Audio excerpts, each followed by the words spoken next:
Greetings, I'm Elizabeth Emery, and this is episode 21 of Hear Her Sports, the podcast about exceptional female athletes and women in sports.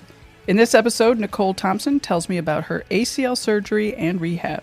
To start off, though, I was fortunate enough to talk to Dr. Sabrina Strickland, an orthopedic sports surgeon at Hospital for Special Surgery, to find out more about women and ACLs. Nichole and I thought it would be great to have a little bit of science background to our conversation, so thank you to Dr. Strickland for her expertise.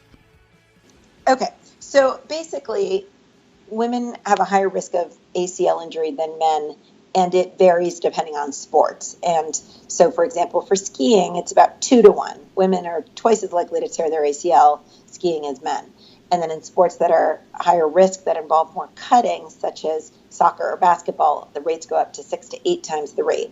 And so there's been a ton of research over the past 20 to 30 years looking at why, especially because we want to find things that are modifiable. We want to be able to tell young girls what they could do differently so that they don't tear their ACLs. So some of the things we've discovered are not modifiable, meaning women tend to have slightly smaller ligaments, so they're just a little bit less strong. The space for the ACL in the middle of the knee is a little bit smaller, and people with a smaller notch or a smaller space are a little bit more likely to tear their ACLs.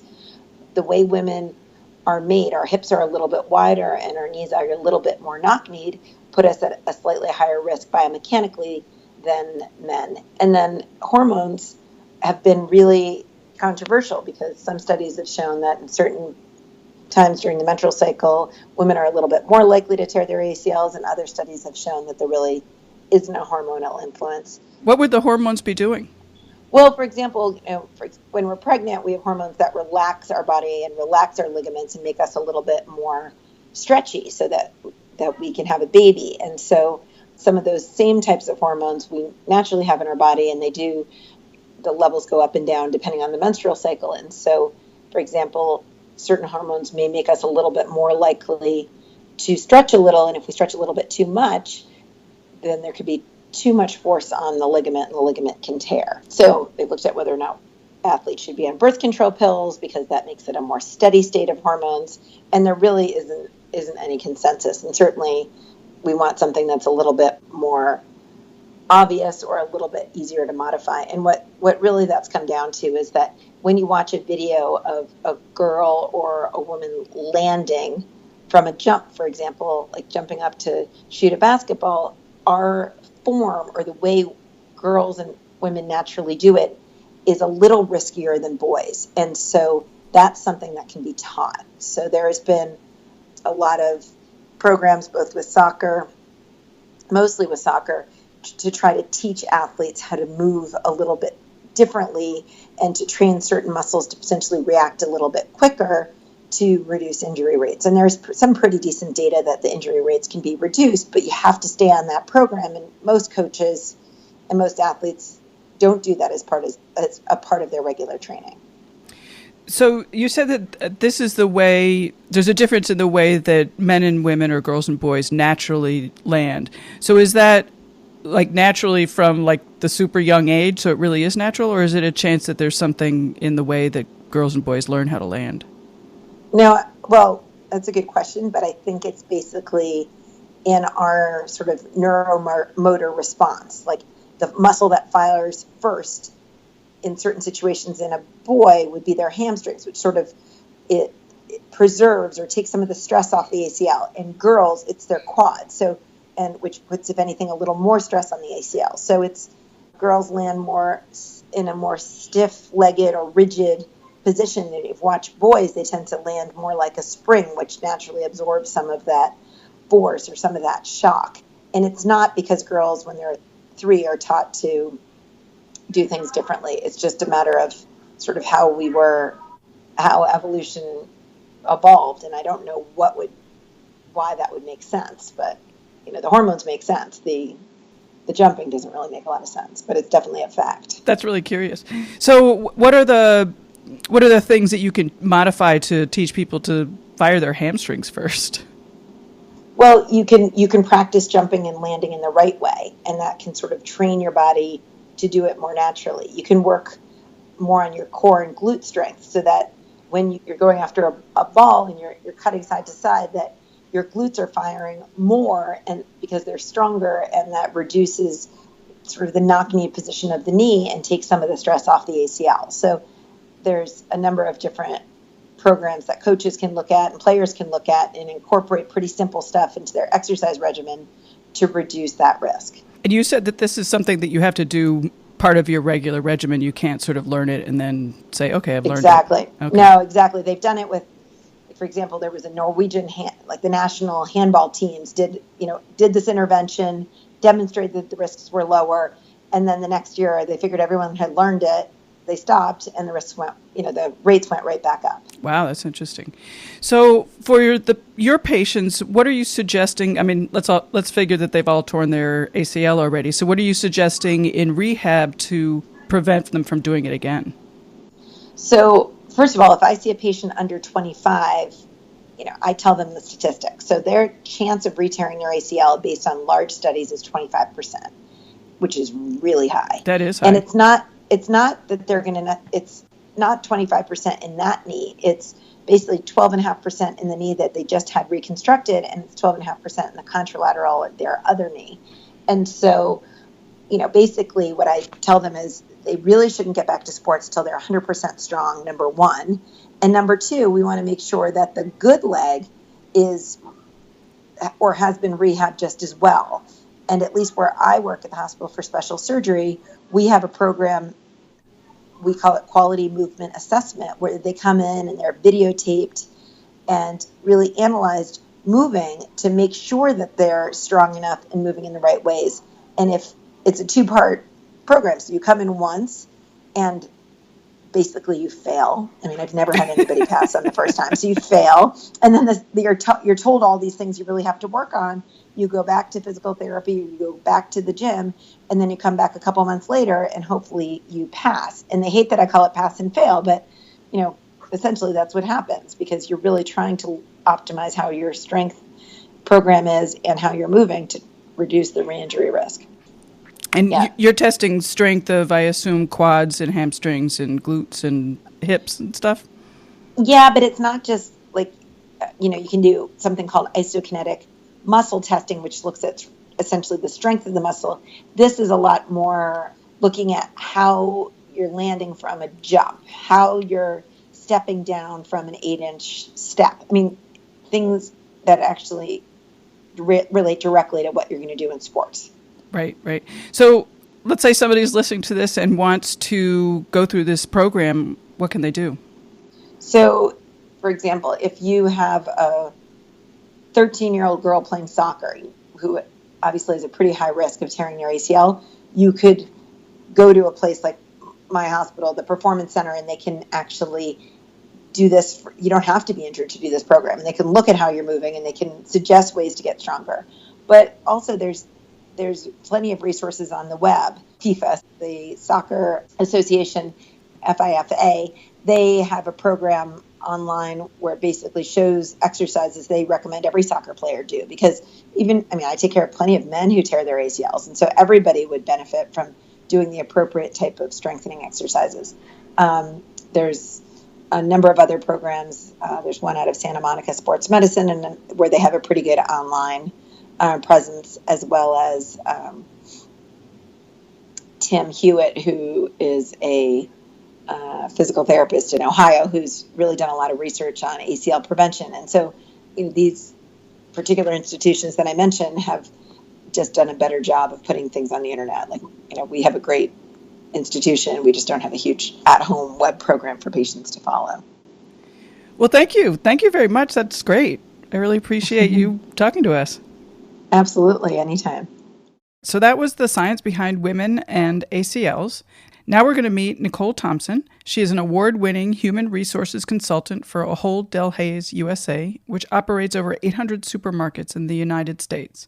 She is the founder of North Shore Women's Networking Group and is active at the local community charter school, where she serves as the chair of the governance committee. In her sporting life, she swam for Skidmore College, has completed 3 marathons, including the Boston Marathon, several triathlons, and in the past 4 years has returned to tennis, a sport she loved as a kid. Nichole is one of the most positive people I know, a great leader and an inspiration to everybody who is around her. She starts off our conversation by describing the gory details of what happened. So I ruptured, I'm not sure the right word, my ACL in February. And it was on the tennis court. I was doing nothing fantastic, just stepped. And it felt like, I don't know, it buckled. Mechanically, it buckled and I went down. But it felt like getting shot in the knee. I mean, I was on the ground. It was a complete yard sale. Racket went flying. Mortifying. But aside from the embarrassment of it, clearly something had gone very wrong very quickly. And it was excruciating bone pain. Oh, interesting. I didn't know that. Yeah, I didn't either. I mean, I heard it. First off, I heard it was very loud. But what I came to learn later by looking at the x-rays was there were significant bone bruise on the two bones. So when the ACL blew, the bones sort of came crashing together and the meniscus flipped over and there was all sorts of things happening. But I think that was the pain that was excruciating, more so than the tendon bursting, but who could tell? Sure. In a moment like that. Right. Do you think about ways that you could have changed that day? I think, yes, definitely. I think coming out of that, looking back, there's systemic things that I could do as a 40-plus-year-old woman that really help in life. I think all women, as I've heard, over 40 could be doing strength training, stretching exercises, and certainly doing more cardio-type work, etc. And I think I really was having fun that week. There was everything fun about that week, from skiing to doing these amazing things, but I'm not sure I have been paying as close attention as I could have been to some of those other elements in life from a strength perspective, stretching and all those things. I was not stretching as well as I should have been. I was clearly leading up to that week playing like a 12-year-old. It was vacation week, so I was skiing in great ski conditions here in New England that week. I was playing 2 hours of tennis in a round robin, which was not my normal thing that I would do back-to-back days. And it just happened to be that last step on the last day at the end of the second hour playing with a pro, and it happened. So probably just waiting to happen. It probably was coming and I didn't realize it, but that was sort of how I got there. And, at the end of the day, sometimes there's just terrible luck. Yeah. You hear about people, I don't know if it was Roger Federer's ACL. It was certainly his knee, that he was putting his 2-year-old into the tub and he blew something. I'm not sure if it was his ACL, but or you hear about people just sort of walking around in their kitchen, which is sort of horrifying turn, and then it's that pivot motion, and then it goes. I also have heard from coaches since, or people just in the community that talk about ACL injuries. A friend of mine's a soccer coach, a principal at a school and a soccer coach, and he has seen young girls in high school tear ACLs, and in some cases more than once, which is a horrifying thing for me to think about. And so I do wonder, I've been talking about all the important things about being a woman over 40 and stretching and strength, et cetera. But I do wonder about that component of being female and how we're built, and certainly high risk sports that have the pivot involved, skiing, soccer, tennis, certainly all those fall within that category. But I do wonder about that. Certainly I think just some of those sports lend to a little bit more high risk as well than the everyday injuries that we were talking about earlier, where somebody's just walking in their kitchen and pivoting. That seems like a rare occurrence, but right. It can happen. So tell me a little bit about your rehab. So this happened, you said, in February? So it happened in February. I had a rehab that started, it happened in February. My surgery was scheduled for April-ish, before I get the date. And prior to going into it, the rehab was 6 phases, but prior going into it, I sort of had the T-minus phase, which is what I called it, which was trying to gain some quad strength prior to going into surgery and trying to do some strength training and stretching and things like that to try to prepare for that April date. So you were mobile at that point? So I was relatively mobile. I think I was on crutches for maybe 10 days. And once I got off the crutches, I have to tell you, between February and April, I felt pretty good going into April prior to surgery, with the exception of one element my meniscus had flipped over, so it was in the wrong spot, which caused me to not be able to have full extension of my knee. So that mechanically was causing issues, but had that not been there, I actually don't think I would have felt too terrible. In fact, some people don't have ACL surgery, and I can sort of see the path that they take as they recover. I did not feel unstable, and the feedback actually coming back through the PTs that saw me was, no, things feel okay. I think you're all right. Oh. Which in the back of my head, I knew based on the sound and everything, I really knew intuitively, but I wanted to believe them and said, oh, maybe I haven't really done this. Maybe it's still connected, and maybe this is not a complete rupture. Had you gotten MRIs? So MRIs came later. It takes a bit of a time to get through that process. Your swelling is at a degree where they want to wait maybe 2-3 weeks until you get your MRI, and the results of getting your MRI back could take, 7 to 10 days. So it's really a bit of an excruciating wait through this process. And then you go in and you see the film, and it was very clear what had happened. So that was a disappointment, but certainly good to have the information. I have to tell you, once you gain the information, you can sort of put your mind around it, put a plan around it, and say, all right, what are we dealing with? After 3 or 4 weeks of unknown, you really want to know what's going on. Sure. And how can I move forward? So the phase is, to answer your question, the rehabilitation guidelines for that I received for recovery were 6 phases, which span from week 0, which is what point of surgery, to 24 plus weeks, which is what I'm entering this week, which is really exciting.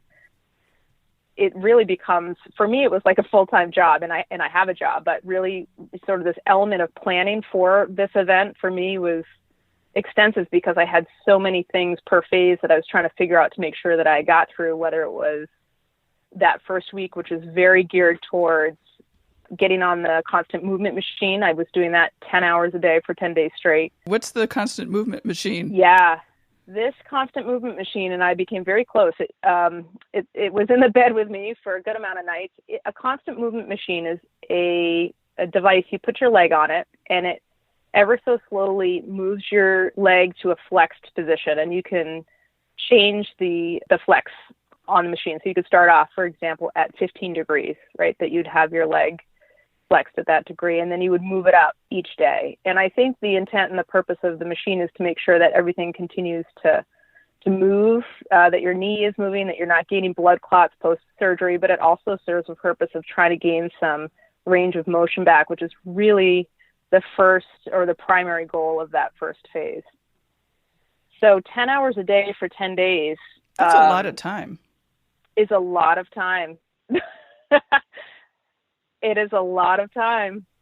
That's like all my waking hours.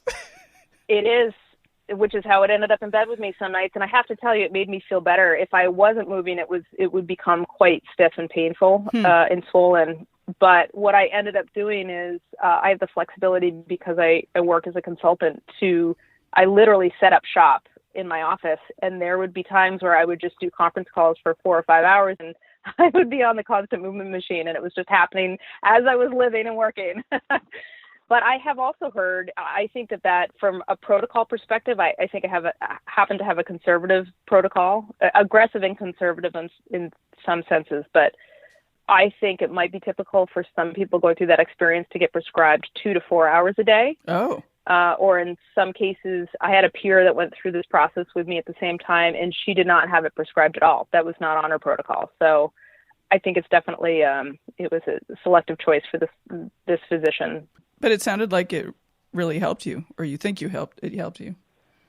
I think it really helped me from a comfort standpoint, from a swelling standpoint, from a recovery standpoint, sort of in that first 30-day mark. I think it really helped me quite a bit. Okay, so that's the first week. That was the first week.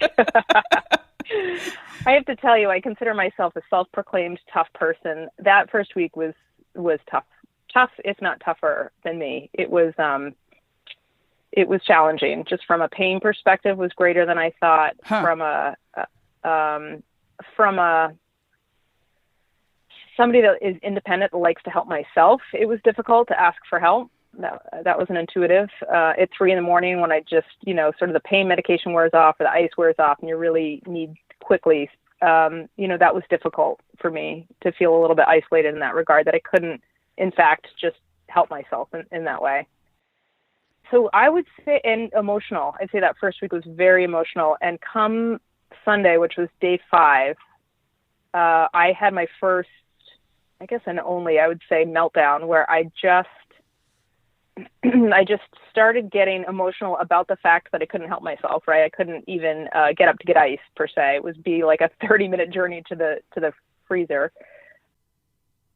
And I started getting emotional. I started crying, and I couldn't stop for like 3 hours, which was of concern as well. I'm not really typically a crier, but I just couldn't stop. And I thought, in hindsight, I reached out to a friend who had gone through this experience, and she said I did the same thing. And she said it's a combination, I'm sure, of emotion, but it's also a combination of sometimes on day 5, all of those drugs leaving your system. It's a combination of a whole lot of things that are sort of happening, maybe at one complete concentrated moment. But it was a pretty, I finally just didn't try to stop. I was like, all right, here we go. This is happening. Let's let it out. Did you also have a sense like this is going to go on forever and ever? I mean, I find that I tend to lose perspective and forget that, things move on, they heal, they end. I definitely I think that was part of the struggle, because I was day 5 and I thought, this is 5 days. And people had warned me, don't measure it in days, measure it in weeks, because each day it's going to be hard to see progress. But week by week, you'll see some incremental progress.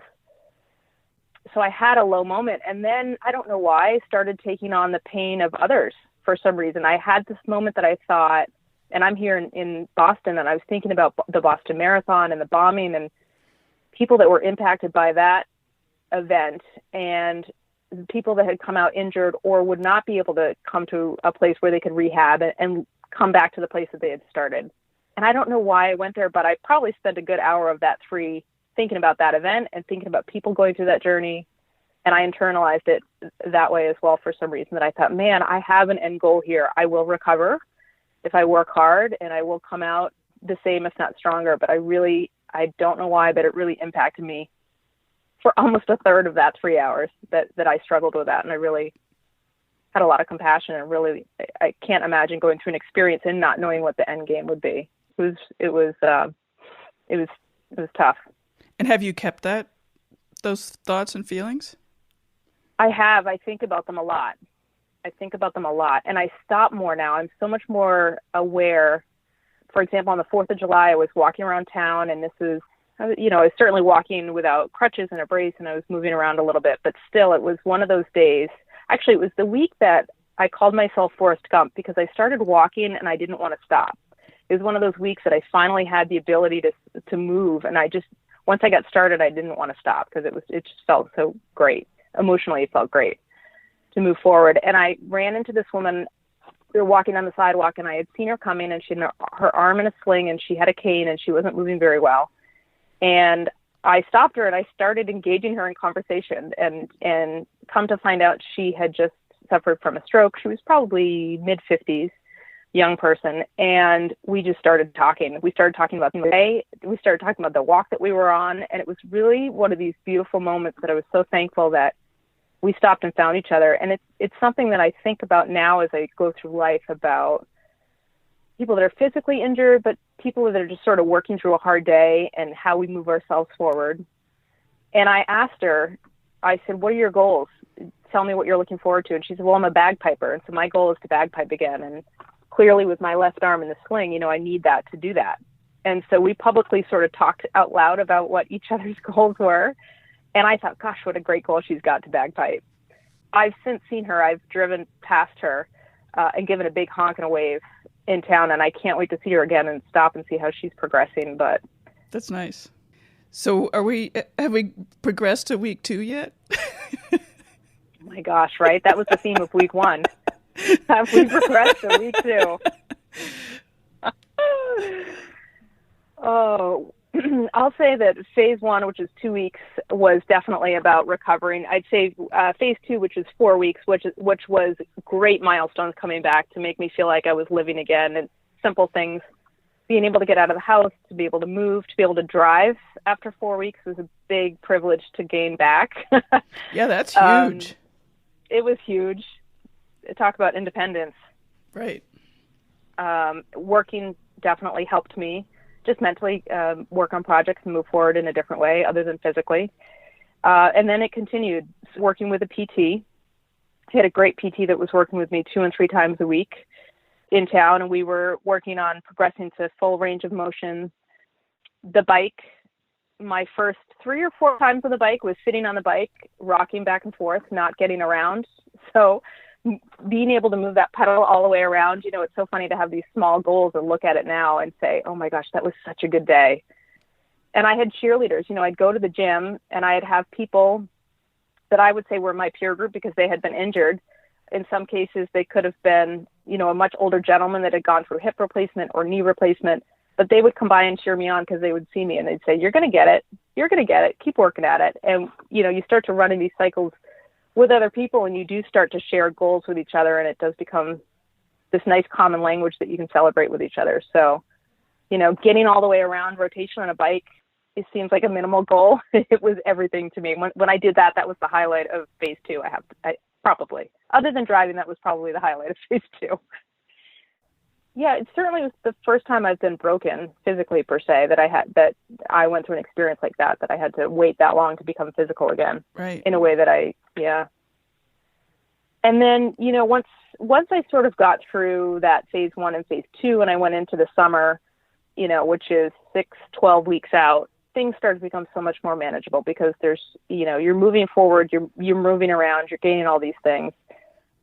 And I tried to stay really focused on what the work that I needed to do because it was easier to sort of then take advantage of the fact that, gosh, I'm moving around, I'm doing all these great things. I really tried to stay focused on, the exercising, doing them faithfully, icing, doing all the things that take a lot of time, and gaining some of that balance back, to your point, was really important. I remember I had a great appointment with my surgeon, which was 3 months in, and everything my range of motion scores were great, my flexibility, all the things that they measure for.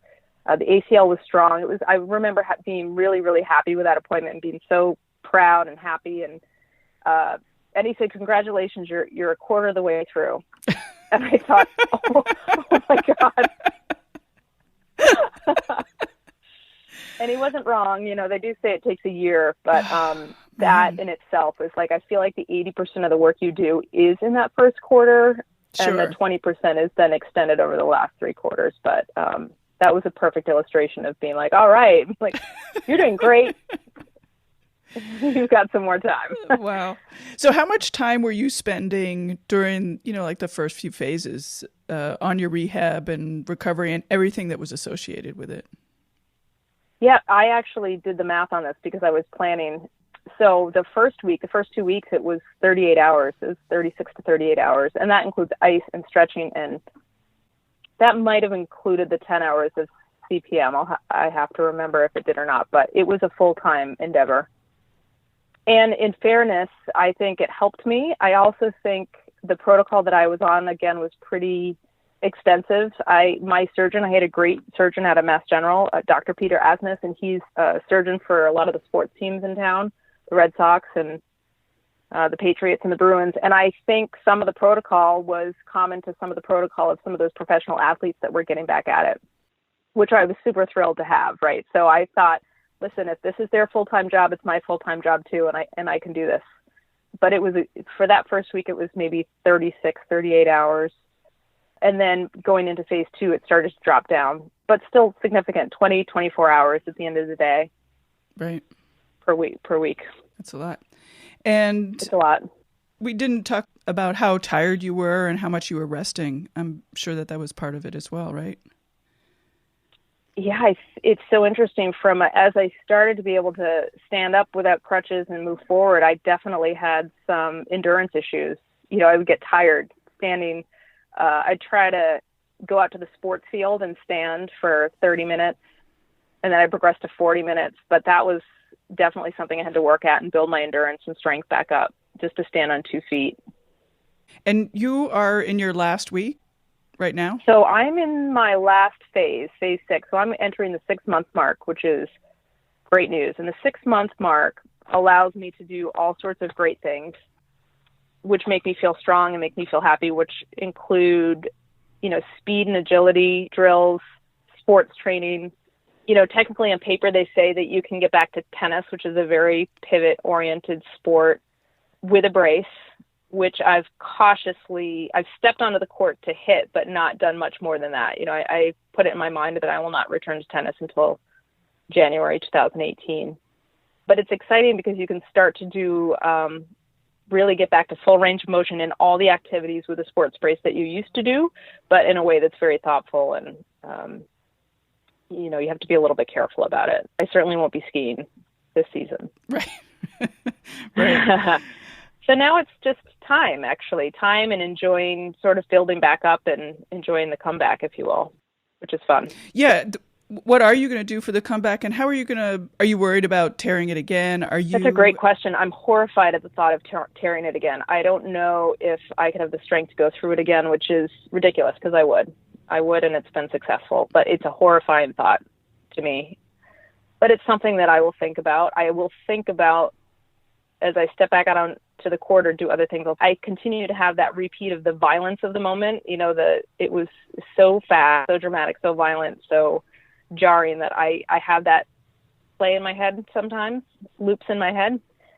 I think I have to sort of work through that with a little bit of time. But yeah, I think I'll always think about it. Mm-hmm. Will your surgeon and the PTs, do they, prepare you for not having it happen again? And, some of the things that we talked about before, sort of doing more stretching and balancing your hamstrings and with your quads and, other exercises that you're supposed to be doing sort of throughout your life now.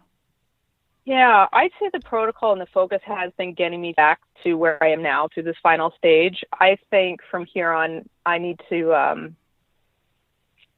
I'm going to be self-policing that myself. I think intuitively, strengthening your quads, strengthening your hamstrings, and strength training in general is a must. And that's really where they've left it. And now it's for me to go off and continue it and pull it into everyday routine. Had you been strength training before? I had not, no. Yeah. And I have to tell you, I'm not good at it. It really bores me to death.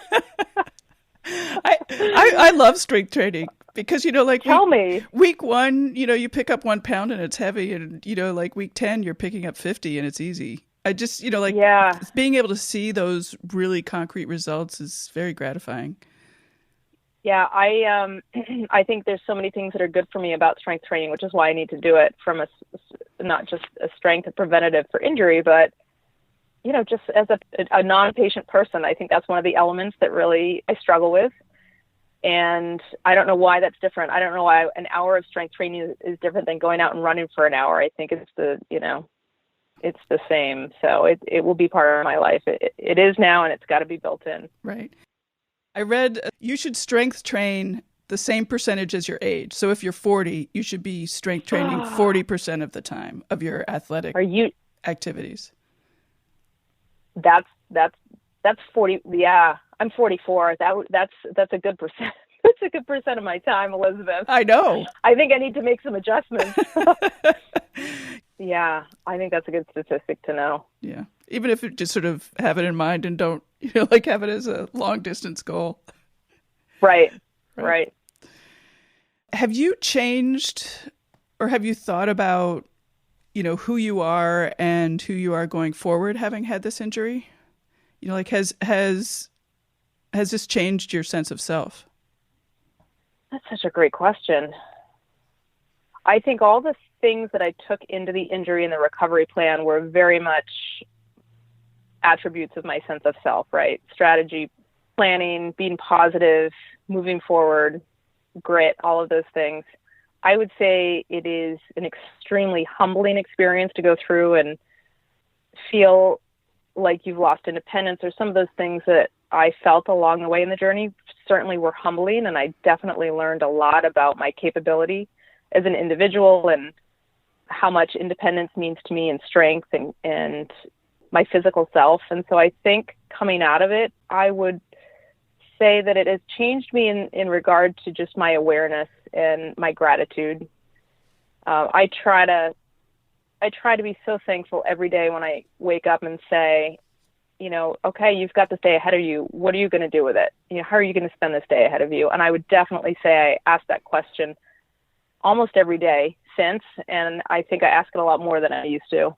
I feel like, and this is just my experience, this is an injury I will recover from, but I feel like I definitely had certain times in life where things are going well and they're going strong and things are good and it's easy and it's great. And it's easy to sometimes to forget that things can go really wrong really quickly, much bigger than an ACL tear. And I sort of have broadly attributed that to much bigger things in life in regards to general health of my family, myself, and sort of that 10,000 foot view of gratitude of, what's ahead of me, what's ahead of us. We're strong, and being just so grateful for the day. So it sounds a little bit sappy, but definitely I've gone to a much different emotional place in regards to just health and being very thankful for it. That sounds like a positive result of getting injured.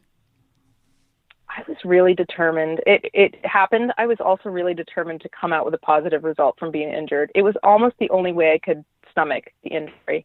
I have to tell you, I thought, all right, so I have to go through this. There are so many challenges, but what's at the end? What can I turn out of this? If I'm going to go through this experience, which physically slows me down, mentally slows me down, what am I going to be able to come out the other side with it that I would not have been able to come out with had I not had the injury? And emotionally, that really helped me.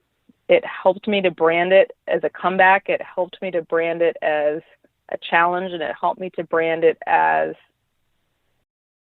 an opportunity. That was the only way I could get through, honestly. So it was more self-preservation, but yes, I did feel like that. I loved how you called it Tour of ACL. I think that just there's so much in that name that is great. Oh, the Tour to ACL. But I was looking for a name to help myself brand it like a challenge or a race, because the amount of planning I was doing to it felt like the same amount of planning or structure that I would put towards another challenge, whether it be a marathon or something that required several weeks and months of training for.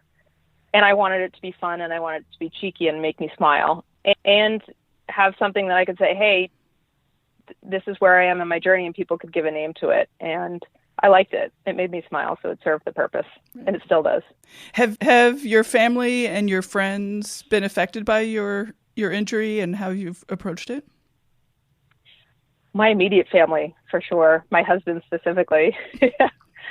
So when I branded this Tour to ACL, I immediately needed a T-shirt to commemorate the event. And I mean, if you're going to do a challenge like this, you've got to have the T-shirt. It's like about the swag. So I had a Tour to ACL T-shirt with my name put on the back of it, because you also have to identify yourself as a member of the challenge. And I bought one for him too. I wear mine a lot. I wear it to the gym. I wear it out. It gives me strength. His has not left the drawer, because I think he would never. I don't think it has the same positive feelings for him. I think the challenge of being a spouse or an immediate family member is great when somebody is down. So I think from an impact standpoint, it definitely impacted them in regards to routine. We're all equal members of the family, but when the mom goes down, sometimes we tend to be the production worker in the line. Things shift, and I will say for the better, maybe it was a great launching off opportunity in regards to helping kids understand age-appropriate chores and how to take care of themselves and how to nice. Be self-sufficient. So I think that byproduct was good. If you asked them, I think they didn't think that was such a great outcome. No, that sounds really great. But, your husband, I mean, I just imagine him getting up at 3 a.m. and running to the ice box. Yeah, that was a tough night, I have to tell you, for so many reasons. And this is more about communication between spouses. This actually came down to the very core of being up at 3 a.m, not communicating well, and me sending him down to the icebox. I think he went up and downstairs 3 times that night because I was not clear enough to tell him exactly what I needed, which was go to the freezer, get as much ice as you can in a bag, run upstairs and just sit it right on top of my knee because I'm in so much pain. Right. So that would have been a very clear way to say, this is what I need. I was not that clear, which resulted in 3 trips downstairs to get the ice machine, because I had a contraption that was like actually an ice sleeve, which was super helpful, except in this instance, it was not helpful. So he lugged that upstairs, and then I sent him back down, and he got, like a kid's door, the Explorer ice, something that was going to be helpful, which is not what I needed. So I sent him back down for the 3rd time. So when I talk about that moment at 3 a.m., it actually sort of is a much larger discussion about, when you're in crisis and you need help, how do you ask very clearly and very specifically about what you need? And that's probably an example of when I could have done better, which resulted in a 3 trip down to the freezer situation. That's a good lesson, though, early on. It was a good lesson early on. And, it's funny because we talked, I think 4 or 5 weeks after the fact, we talked about how hard that 30 days was. And we talked about that 3 a.m. moment, and I had a moment, I said, wow, things sometimes were hard. They weren't great. I said, should we talk about that? And he said, no, we should not. Like, we've been together a very long time. We have a really great marriage, and we're great friends. I think sometimes things are hard. And should you go back and visit them? No, that was just a hard night. And I think we look ahead. It was a funny response. So what are your goals now? So I have so many fun goals ahead of me. This is so exciting. I have a peer that tore her ACL a couple days before me. So we have been on this journey together, and she and I have created a common goal, which is to run a 5K road race around Thanksgiving. Thanksgiving, sort of that first week in December. Coming up. It's coming up. That's great. Just started running late July, and so it's coming up, and I'm training for that, which is really exciting and really fun. And my second goal is to get back on the tennis court. That's a fully loaded goal. That's emotional. That's got some fear attached to it. It's not just running straight forward for endurance, but it's doing a whole lot of other things and truly testing the knee. So 2 really fun goals ahead to work towards. Will you have a hard time, starting slowly? Like you, presumably you're not going to start at the same pace you were running when it happened. Will that be hard? Yeah, yes.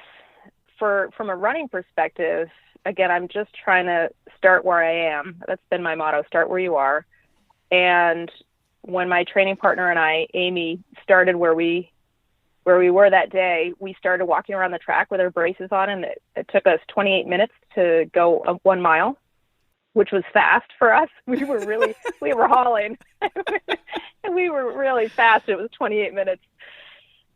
And we kept at it, and we got down to 24, and we got down to 18 and 17, and we started picking up the pace a little bit, and I'm now down to, I think, a 13:30 mile, which is a blistering pace.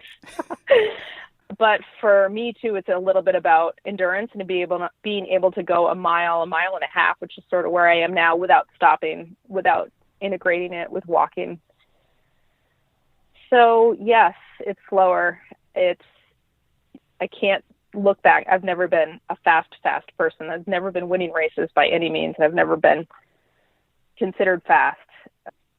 But what fuels me is being able to do it and be able to improve on it and be able to meet a goal and meet last week's time. That really is helping me move forward in a fun way. It's fun to celebrate those milestones. There certainly have been a lot of suggestions during this whole conversation, but do you have any other suggestions you'd like to add for people going through this rehab or who are about to go through it? Everybody, I think, processes differently. Everything goes through different experiences. But I would just say allow yourself some time. There's certainly patience involved. Get a community of people around you that can help you through the journey. Don't be afraid to ask for help, and really clearly, to avoid a 3 a.m. debacle. And I have to say, for me, the power of a comeback really helped me through this journey. I think the power of taking the ownership on of the recovery, doing everything that was prescribed, but just emotionally taking it internally, branding it, and saying, okay, how am I going to treat this experience so that I can come out the other end stronger? What's going to get me through dark times And those elements really helped me in a way that made it almost exciting, right? Like, oh my gosh, I made it through this challenge. I made it through the Tour to ACL. It's funny because I talked about those T-shirts that I made up commemorating the challenge. It was a very beautiful ski season here in New England, but there seemed to be a lot of torn ACLs in town as I started to go through the gym and see people. And because I had a minimum allotment of these T-shirts, I had to buy 6 T-shirts in order to get the customization. So I started, when I saw this other woman at the gym that tore her ACL, I started giving these T-shirts out, and I started to hand them out. I don't know if they had such an appreciation for receiving this T-shirt as I did about giving it, but I feel like if you can find a community of people that are going through the same experience that you're going through, there's a lot of strength in that. Yeah, I bet it was really great having your companion who tore her ACL almost on the same day. I mean, it's unfortunate, but what a great companion to have. She was a stranger prior to the event, and she's now a dear friend and training partner. It definitely helped give me strength. Well, we're going to wrap things up. Do you have anything else you'd like to add? Thank you. Thanks for asking the question. I am not a professional athlete, clearly. I am not somebody that their professional life is tied to athletics or performance on a field or trying to gain through a sponsorship or anything. And I just, I think the commonality of having an injury to the body is something that sort of transcends maybe some of those spaces. And I just appreciate you asking the question. I don't know if my journey is very unique to others that are going through that, but certainly I think that if, in honor of your host, which is your body, if you can do things to make it strong and do things to preserve it and do things to help prevent injury that impact whether it's your professional life or your personal life or your spirit, those are things just every day that I know that I will focus on coming out of this experience. And just thank you. Thanks for asking the question. Oh, you're very welcome. I really appreciate you agreeing to be on the podcast. It was really great to talk to you, and I love your optimistic attitude about this and about everything. Oh, thanks, Elizabeth. Yeah. Bye. Bye-bye. Thanks for listening. I know it's totally a pain, but please take a moment to rate and review this podcast on Apple Podcasts or wherever you're listening. It really does help the podcast to reach more people and to get the word out about female athletes and women in sports. Just a reminder, Allie's Bar is still available for listeners at 50% off with free shipping using the promo code HERSPORTS. That means a box of 12 are only $14. And they taste great and aren't loaded with sugar. There's been a lot of chat about meal planning. I'm totally terrible at that and often find myself happily saved by an Allie's Bar. Also, check out the new layout of the Hear Her Sports website at hearhersports.com. It has a beautiful landing page featuring a design by Agnes Studio. It's easier to find the podcast you want and to listen directly from the site. Sign up for our newsletter and follow on Twitter, Instagram, and Facebook at Hear Her Sports. See you in 2 weeks.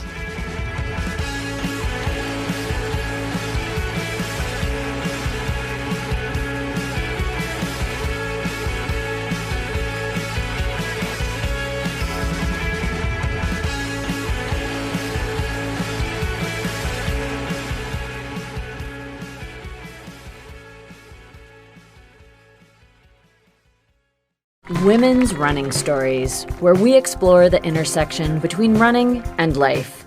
Because every woman who is committed to a running journey has a story to tell, and this is where you'll find those stories.